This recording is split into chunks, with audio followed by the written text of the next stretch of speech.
సాంబార్కి కావాల్సిన పదార్థాలు: ఆయిల్ వేసుకొని వేడయిన తర్వాత ఆవాలు జీలకర్ర వేసుకోవాలి తాలింపులో. తర్వాత ఆనియన్స్ ఫ్రై చేయాలి, పచ్చిమిర్చి వేసుకోవాలి, టమాటా, మామిడి ముక్కలు, ములక్కాయ, సొరకాయ,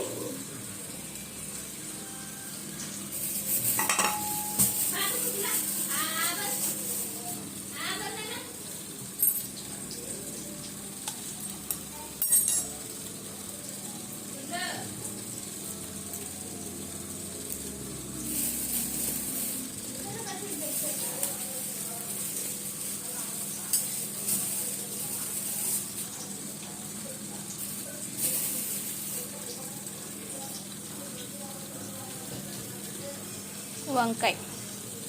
మన ఇంట్లో ఏ ఉంటే అవి వేసుకోవచ్చు కూరగాయలు. నాకు ఇవే ఉన్నాయి కాబట్టి ఇవే వేసుకుంటున్నాను. ఆనియన్స్ ఎక్కువ ఫ్రై అవసరం లేదు, లైట్గా ఫ్రై చేయాలంటే. తర్వాత సొరకాయ ముక్కలు వేసుకోవాలి. సొరకాయ ముక్కలు వేసుకున్న తర్వాత ఉప్పు వేసుకోవాలి. తర్వాత పసుపు, కారం కలుపుకోవాలి. కారము అవన్నీ వేసిన తర్వాత 2 మినిట్స్ మూత పెడితే మగ్గుతుంది. తర్వాత వంకాయ ముక్కలు కూడా వేసుకొని వంకాయ ముక్కలు వేసి కలుపుకోవాలి. తర్వాత మునక్కాయ ముక్కలు వేసి కలుపుకోవాలి. సొరకాయ, ములక్కాయ, వంకాయ మగ్గే వరకు మూత పెట్టుకోవాలి. ఉడకపెట్టుకున్న పప్పు మెదుపుకొని పక్కన పెట్టుకోవాలి. మగ్గిపోయాయి. టమాటా, మామిడి ముక్కలు వేసుకోవాలి. వేసుకొని కలుపుకోవాలి.